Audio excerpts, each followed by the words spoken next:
आज हम fundamental units पढ़ेंगे, ठीक है। इससे पहले हमने मेजरमेंट्स पढ़ा था, ठीक। आज हम फंडामेंटल यूनिट्स के बारे में पढ़ेंगे कि फंडामेंटल यूनिट्स होती क्या है। तो fundamental units are those units which are entirely independent of one another and can not be related with one another. Fundamental units वो यूनिट्स होती है जो आपस में एंटायरली क्या होती है, इंडिपेंडेंट होती है और एक दूसरे से रिलेट नहीं करती। जैसे एग्जाम्पल के उस पर लो तो स्पीड इक्वस टू क्या होता है, speed speed equals to speed equals to होता है डिस्टेंस अपॉन टाइम, ठीक है। तो जहाँ डिस्टेंस क्या होती है, मीटर होती है, और टाइम क्या होता है, सेकंड, ठीक है। और स्पीड क्या ये है स्पीड वी। तो स्पीड की जो यूनिट होती है मीटर पर सेकंड होती है। तो हम यहाँ पर देखो, जो हम स्पीड की यूनिट है उसको किससे रिलेट कर रहे हैं, मीटर और सेकंड से रिलेट कर रहे हैं, ठीक है। तो ये आपकी क्या नहीं होगी, फंडामेंटल यूनिट्स नहीं होगी। तो फंडामेंटल यूनिट्स वो होती है जो इंटायरली इंडिपेंडेंट होती है। जैसे मीटर, लेंथ की यूनिट मीटर, आप इसको और छोटा नहीं कर सकते, ठीक है। उसके बाद सेकंड, उसके बाद किलोग्राम, ऐसे ही एक्सेट्रा, ठीक। तो फंडामेंटल यूनिट्स कौन सी होती है, जो आपस में क्या नहीं करती, रिलेट नहीं करती और इंडिपेंडेंट होती है। इनसे मिला के हम दूसरी यूनिट्स बना सकते हैं, ठीक है। तो fundamental units are those units which are entirely independent one another and can not be related with one another, ठीक है बच्चों। उसके बाद है सिस्टम्स ऑफ यूनिट। देखो यूनिट सिस्टम ऑफ यूनिट्स में आपके पास यूनिट्स के कितने सिस्टम थे। हमारे पास पहले जो सिस्टम आया था वो मतलब जो सिस्टम था CGS, ठीक है।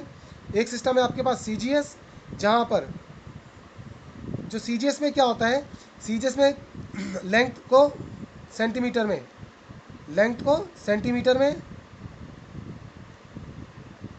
इसको बोलते हैं सेंटीमीटर, ग्राम और सेकंड, ठीक है। तो आपके पास देखो सिस्टम ऑफ यूनिट्स में CGS पहला सिस्टम है। CGS सिस्टम में क्या होता है, जो आप लेंथ लेते हो सेंटीमीटर में लेते हो, जो मास लेते हो वो ग्राम में लेते हो, और जो टाइम लेते हो सेकंड में लेते हो, ठीक है। तो ये आपका CGS सिस्टम होता है। Second system is FPS। FPS FPS में मीन्स फुट, पाउंड और सेकंड,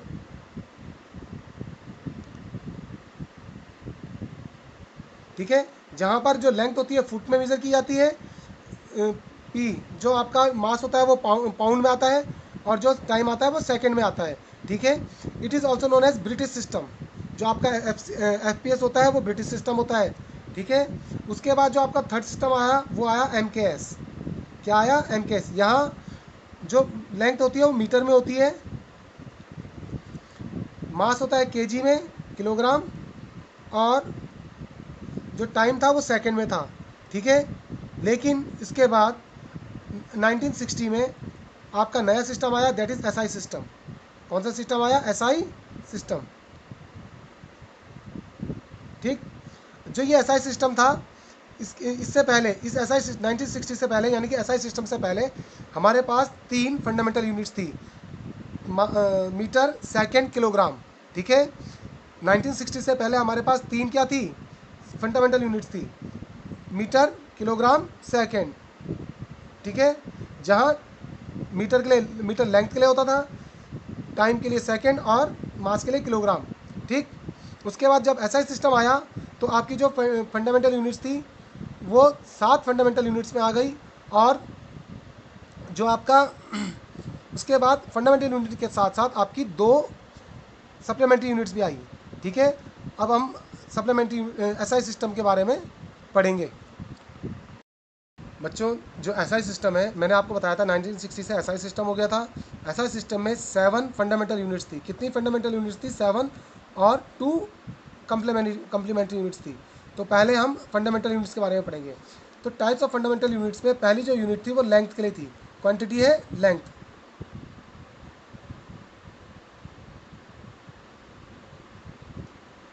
ठीक है। पहली है लेंथ। लेंथ आप दो, लेंथ की यूनिट क्या होती है, मीटर।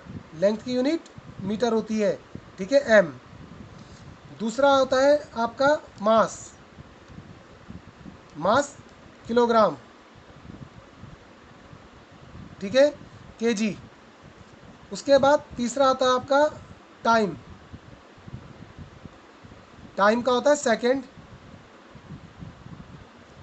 सेकंड का लिखते हैं s, ठीक है। उसके बाद चौथी जो यूनिट थी फंडामेंटल यूनिट्स, वो होती है इलेक्ट्रिक करंट, इलेक्ट्रिक करंट, ठीक है। इलेक्ट्रिक करंट की यूनिट होती है एम्पियर, ए। उसके बाद पांचवी होती है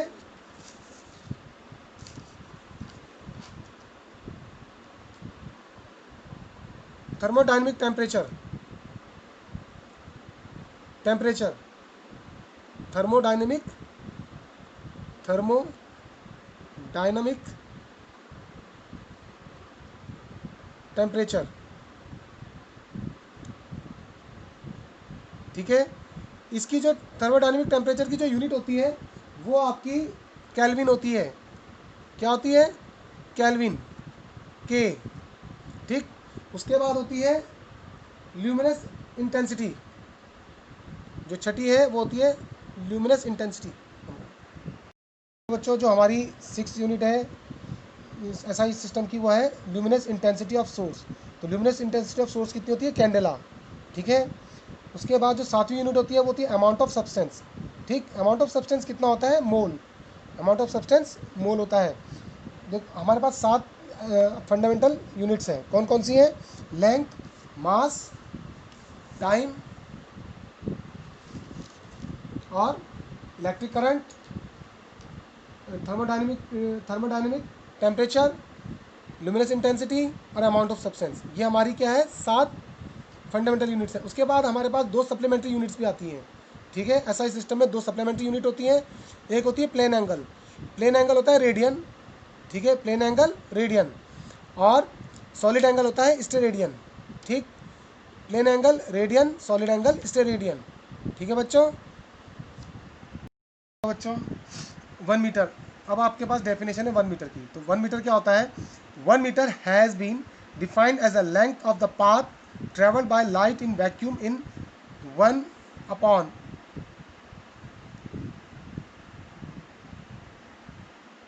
29,97,92,458 पार्ट ऑफ द सेकेंड। अगर कोई ऑब्जेक्ट किस पे? वैक्यूम में, या लाइट, जो लाइट होती है वो किस पे? 1 सेकेंड में अगर 1/29,97,92,452 पार्ट चल जाए, ठीक है, तो दैट पार्ट इज 1 मीटर, ठीक है। तो 1 मीटर क्या होता है कि वैक्यूम में अगर कोई लाइट ट्रैवल कर रही है और वो 1 सेकेंड में अगर 1/29,97,92,458 पार्ट कवर कर जाए तो दैट इज कॉल्ड 1 मीटर, ठीक है।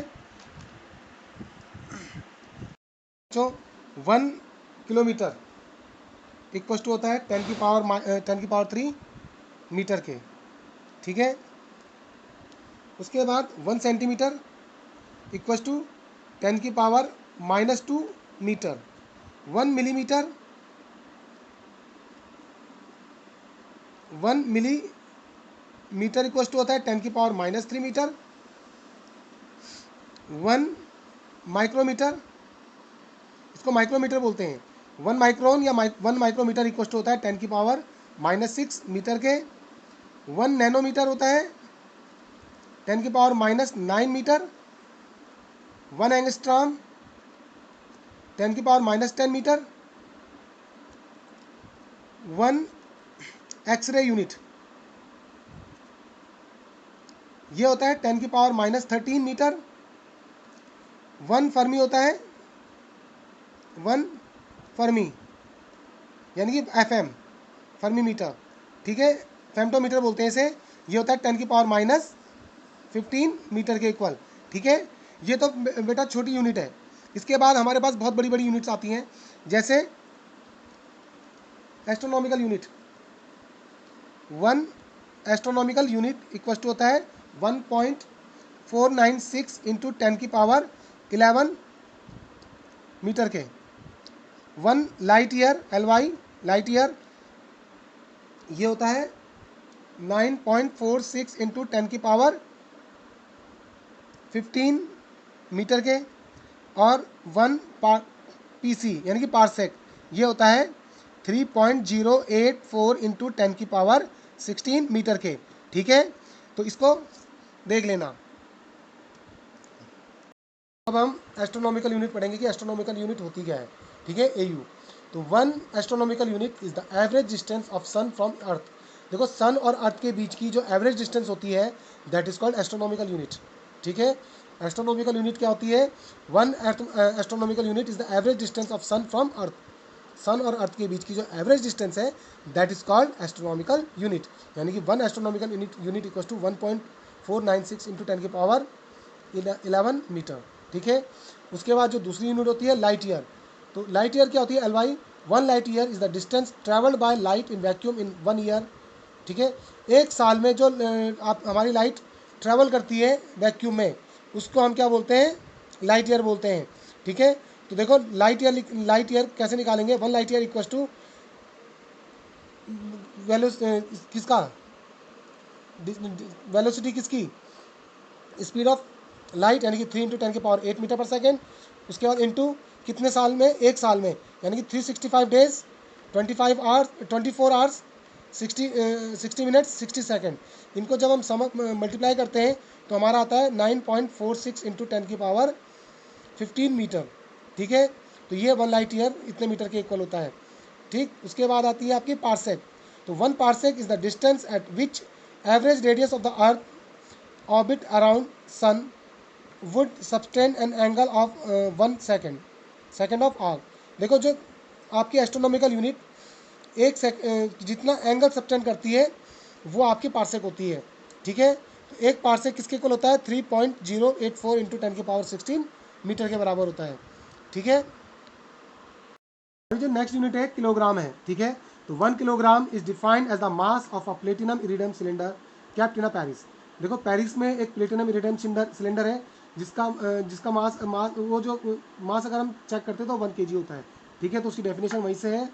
1 kilogram is defined as the mass of platinum iridium cylinder kept in Paris. ठीक, तो 1 मीट्रिक टन किसके इक्वल होता है? 10⁻3 kg के।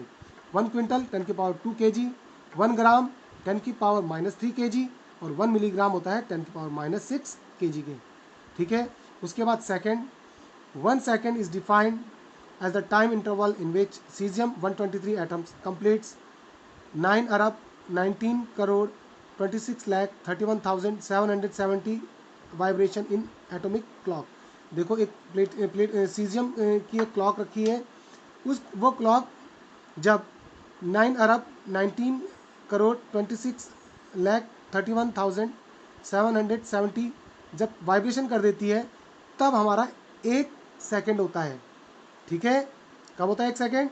जब सीजियम क्लॉक 9 अरब 19 करोड़ 26 लाख 31,770 वाइब्रेशन करती है, उसको हम क्या बोलते हैं? 1 सेकेंड बोलते हैं।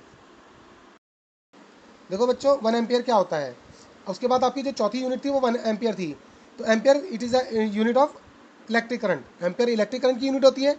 तो 1 ampere is defined as the current which when maintain in 2 parallel lines and straight conductor of infinite length and negligible cross section placed in a vacuum at a distance of 1 meter apart would produce a force of 2 into 10⁻⁻7 Newton per meter length between the conductor। ठीक है, definition क्या है? 1 ampere is defined as the current which when maintained in the 2 parallel lines and straight conductor of infinite length and negligible cross section placed at a vacuum at a distance of 1 meter apart would produce a force of 2 into 10⁻⁻7 Newton per meter length between the conductor। देखो, इसको क्या करते हैं? इसमें हमने क्या करा? 2 parallel conductor लिए। ठीक है बच्चों, ये 2 तार ले ली। तार भी, क्योंकि वायर भी क्या होती है हमारी?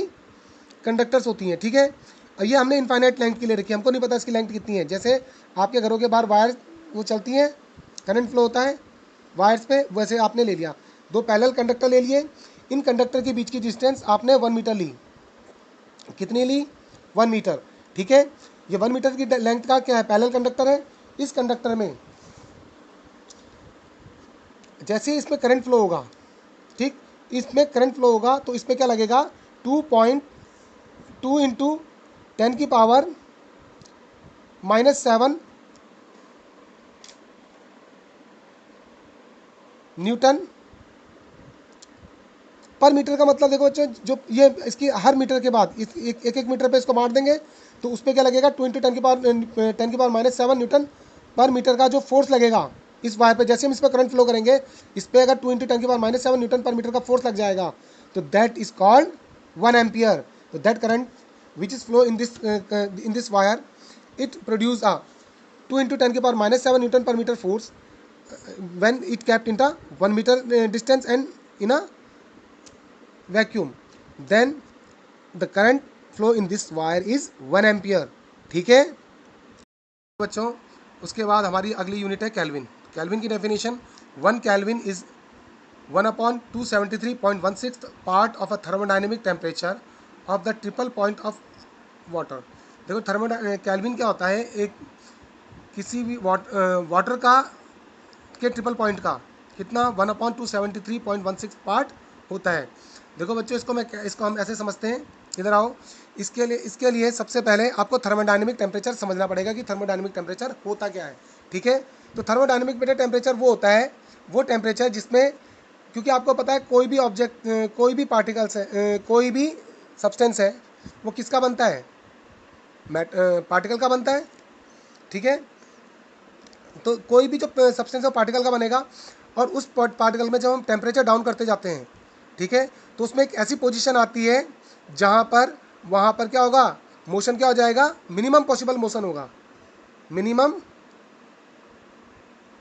पॉसिबल मोशन होगा। ठीक है, तो वो जो पार्टिकल्स हैं वहाँ पर उसके जो पार्टिकल्स हैं वो क्या नहीं कर पा रहे होंगे, मोशन में नहीं होंगे। या तो एक ये कह सकते हैं कि सीधा मोशन बंद हो जाए, लेकिन हम ऐसा नहीं कह सकते कि बंद हो जाए, क्योंकि बंद नहीं होता।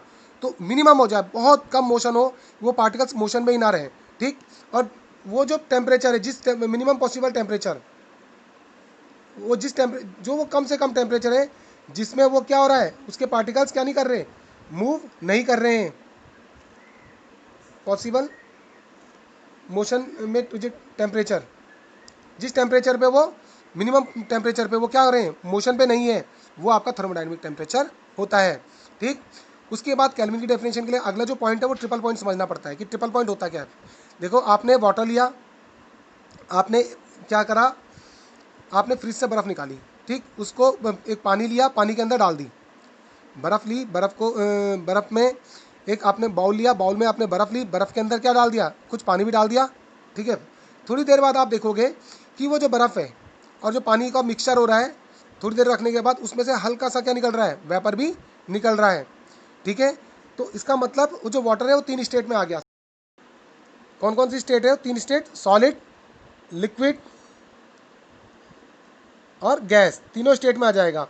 ठीक है, तो वो मिनिमम वो पॉइंट जिस पर क्या रहता है, कोई पार्टी वो सब्सटेंस सॉलिड, लिक्विड और गैस तीनों स्टेट में रहता है, उस पॉइंट को हम क्या बोलते हैं, ट्रिपल पॉइंट बोलते हैं।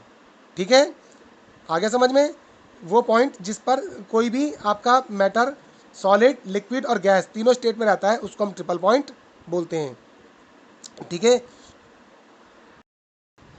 उसके बाद बच्चों, अब देखो, आपको पता है 0 kelvin, we know that 0 kelvin equals to -273.15 degree Celsius. ठीक है, 0 केल्विन में इतना सेल्सियस होता है। ठीक है, उसके बाद 0 डिग्री सेल्सियस में कितना होगा, यहाँ माइनस है तो यहाँ प्लस, इधर जाके प्लस हो जाएगा, तो 0 सेल्सियस इक्वल्स टू 273.15 केल्विन।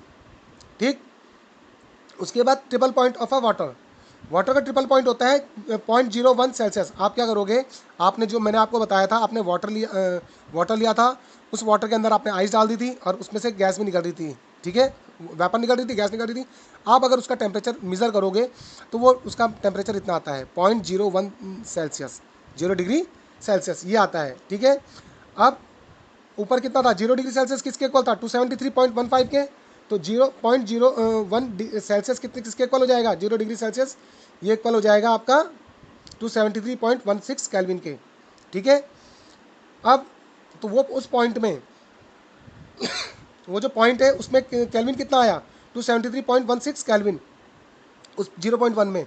अब इसको क्या अगर हम इसको अगर एक लाइन पे डिनोट करें केल्विन को, और उस पॉइंट के वो जो पॉइंट था उसको लाइन पे डिनोट करें और उसके पार्ट करें 273, ये जितना लिखा है उतने पार्ट कर दें, ऐसे बहुत छोटे 273.16 पार्ट करें। उसका जो ये वाला पार्ट होगा, पहला पार्ट, एक पार्ट, इसमें से कोई भी एक पार्ट, वो 1/273.16 के इक्वल होगा, और वही आपका एक केल्विन के इक्वल होता है। ठीक है। अब है 1 mole. 1 mole is defined as the amount of substance of a system which contains as many elementary entities as there are atoms in 0.012 kg of carbon 12। देखो कार्बन 12 का 12 ग्राम, कार्बन 12 के 12 ग्राम में 12 ग्राम में एटम के जितने भी आपके एलिमेंट्री एंटिटीज होती है, उसका जो वो जो एलिमेंट्री वो है, वो आपके 1 मोल होता है। ठीक है। तो 1 mole is defined as the amount of substance of a system which contains as many elementary entities as there are atoms in 0.012 kg ऑफ कार्बन 12। यानी कि 12 ग्राम, यानी कि 0.012 kg या 12 ग्राम कार्बन में जितनी एंटिटी होगी, एलिमेंट्री एंटिटी होगी, ठीक है, उसमें बहुत सारे पार्टिकल होंगे, नंबर ऑफ पार्टिकल्स मेजर करते हैं हम, ठीक, नंबर ऑफ पार्टिकल्स जितने होंगे उसके अंदर, उसी नंबर ऑफ पार्टिकल्स को किस वाले में, 12 ग्राम में जितने नंबर ऑफ पार्टिकल्स होंगे वो आपका 1 मोल होगा। ठीक है। देखो बच्चों, उसके बाद अगली जो यूनिट है वो कैंडेला है। तो कैंडेला की डेफिनेशन क्या होती है, the luminous intensity in a given direction of a source that emits monochromatic radius of frequency 5.4 into 10 की power 14 hertz and that has a radiant intensity in that direction of 1/683 watt per steradian. ठीक है। तो luminous किसी भी source की luminous intensity क्या होती है कि वो जो मोनोक्रोमेटिक रेडियस में क्या करती है, 5.4 into 10 की पावर 14 हर्ट्ज की रेडियस सोर्स से, इतने इस सोर्स से, इस फ्रिक्वेंसी से क्या करेगी, अगर वो 1/683 वाट पर स्टेरेडियन की क्या कर जाए, एनर्जी को रेडिएट कर जाए, तो वो आपका क्या होता है, 1 कैंडिला होता है। तो इसको इधर देखो कैसे समझोगे। आपने एक स्पेयर लिया, ठीक है, ये जो स्पेयर लिया इसकी रेडियस 1 मीटर की है, इसकी रेडियस कितने की है, 1 मीटर की, और उसका एरिया 1 मीटर स्क्वायर है। ठीक है, क्योंकि ये सॉलिड एंगल है। कैसा एंगल है बच्चों, सॉलिड एंगल है। तो सॉलिड एंगल में वन रेडियस लेंगे, 1 मीटर की रेडियस है, और इसका जो एरिया है वो 1 मीटर स्क्वायर है। ठीक। तो जब उसमें अब मैंने इस वाले पॉइंट पर, उसके सेंटर पे इस वाले पॉइंट पर एक वो ले लिया, इस वाले पे अब हमने क्या करा, 5.4 into 10 की पावर 14 हर्ट्ज का एक सोर्स का बल्ब लगाया। ठीक है, या आपने कोई भी सोर्स लगाया, दूसरा सोर्स जो क्या कर रहा हो, लाइट एमिट कर रहा हो। ठीक है, तो वो अगर हमने इस पर बल्ब लगाते हो तो येलो कलर की क्या देगा, लाइट को रेडिएट करेगा। अब जैसे इसको लगाए तो क्या करने लग जाएगा, लाइट रेडिएट करना शुरू कर देगा। तो इस वाले हिस्से में, ये जो हिस्सा है, ये वाला जो एरिया है, इसमें अगर कितने की एनर्जी, 1/683 वाट की अगर एनर्जी रेडिएट हो जाती है इस वाले हिस्से के अंदर, तो वो आपका 1 कैंडिला होता है। देखो बच्चों, अब आपकी यूनिट है रेडियन, सप्लीमेंट्री यूनिट पहली वाली रेडियन। तो रेडियन क्या होती है, 1 radian is the angle subtended at the centre of a circle by an arc equal in length to radius of the circle. देखो आपने सर्कल बनाया, सर्कल के सेंटर पे आपने 2 रेडियस खींची, तो उनके बीच में जो एंगल होगा, ठीक है, एक कुछ एंगल होगा, और वो कुछ ना कुछ क्या कर रहा होगा, आर्क को क्या कर रहा होगा, उसने सबटेंड किया होगा, वो जो आर्क उस सेंटर पे जितना एंगल क्या करेगी, सबटेंड करेगी, तो वही होता है, यानी कि angle equals to arc upon radius. वो आपका कैसा एंगल होता है, प्लेन एंगल होता है। ठीक। तो उस एंगल की जो यूनिट होती है वो रेडियन होती है, और radian equals to arc upon radius. ठीक है। उसके बाद आता है आपका स्टेरेडियन। स्टेरेडियन क्या होता है, 1 steradian is the solid angle subtended at the center of a sphere by that area of the surface of the sphere which is equal to the square of radius of the sphere। ठीक है, इसको ऐसे समझो, आपने क्या करा, एक cone shape ली, कौन सी, इसका जो अपर वाला हिस्सा होता है वो उसका ऊपर वाला एरिया हो गया, तो उसके परपेंडिकुलर एरिया लेना है हमें। ठीक है, कोई बहुत सारी फिगर क्या होती है, टेढ़ी होती है, वो टेढ़ी फिगर नहीं लेते, उसका जो एरिया लेते हैं वो कैसा लेते हैं, बिल्कुल स्ट्रेट वाला परपेंडिकुलर जो एरिया लेंगे वो लेंगे। तो परपेंडिकुलर एरिया, ठीक है, और इस परपेंडिकुलर एरिया पे, ठीक, आपने ये बनाया और तो उस पर एंगल ये ऐसा बनता है आपका, ठीक है, ये आप उसकी रेडियस हो गई। तो इस परपेंडिकुलर एरिया और इस ये जो रेडियस का स्क्वायर है, इसका रेशियो को ही हम सॉलिड एंगल बोल देते हैं, यानी कि solid angle equal to perpendicular surface area upon radius का स्क्वायर, ठीक है।